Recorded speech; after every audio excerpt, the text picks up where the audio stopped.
So the archives as a facility preserves and provides access to the records which are most important to the history and administration of the Falkland Islands. So that's records going back from about 1830s right through to the present day. So in terms of the records themselves, they were formally started with the arrival of Governor Moody in 1842. We do have a few earlier records from the 1830s, but the majority start with the government administration in the islands. We moved and had this building constructed in 1998. This was basically the work of Jane Cameron, who was a local islander, who many of your listeners and viewers will know already, but she was a trained conservator and bookbinder, and after the war she came back to the island, did a bit of basic repair and preservation work on some of the older records which had been previously damaged in, let's say, the town hall fire or the secretariat fire, and essentially she then worked with the MLAs and convinced them that they needed to have this purpose-built facility in order to be able to best manage and provide the adequate storage for our records. A lot of the work that we're currently doing at the minute has been focusing on outreach and engagement and making people in the community aware of the archives. So what we quite like to see is more people just being aware of the service and maybe engaging either through providing us with research queries or coming in and booking an appointment and seeing the records and just getting involved in history, doing your own research into the heritage of the islands. It's so important for our history and to be able to see how we've developed as a society. I mean, for me on a personal level, I love learning so many different things about the islands that growing up here I probably had a vague understanding of, but it's fascinating to be able to see the real ins and outs and the detail of those elements of our history.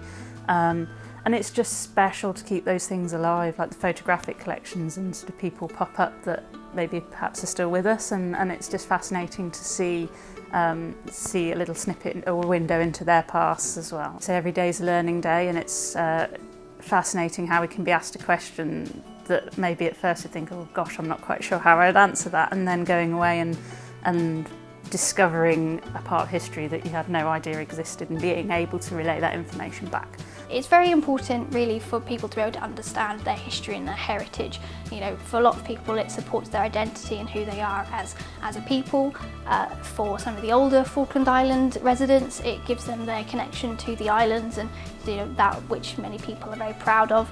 For people who are new in the community, it enables people to understand how as a society the Falkland Islands has developed, from the point of reoccupation of the British in 1833 right up to the present day. We've got such a fantastic and varied, rich history. It's absolutely amazing. We're much more than just about the 1982 conflict and war, and so it's basically about showing us as who we are and how we've developed as a nation.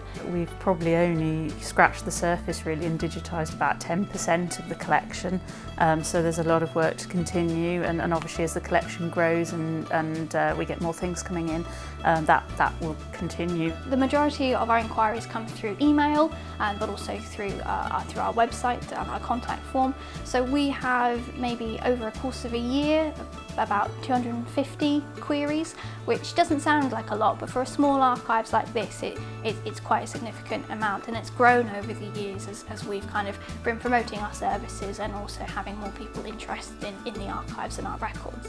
If anyone would like to physically come to the archives and see the records, then they can email or phone us in order to be able to talk through what types of records or subject matters they're interested in. What we'll then do is have a look through our catalogue and see what's most relevant to them. We will then book an appointment for the people to then come and physically view, and then we will facilitate that research and supervise them, making sure that they abide to our reading room regulations and basically have a nice secure working space to view the records.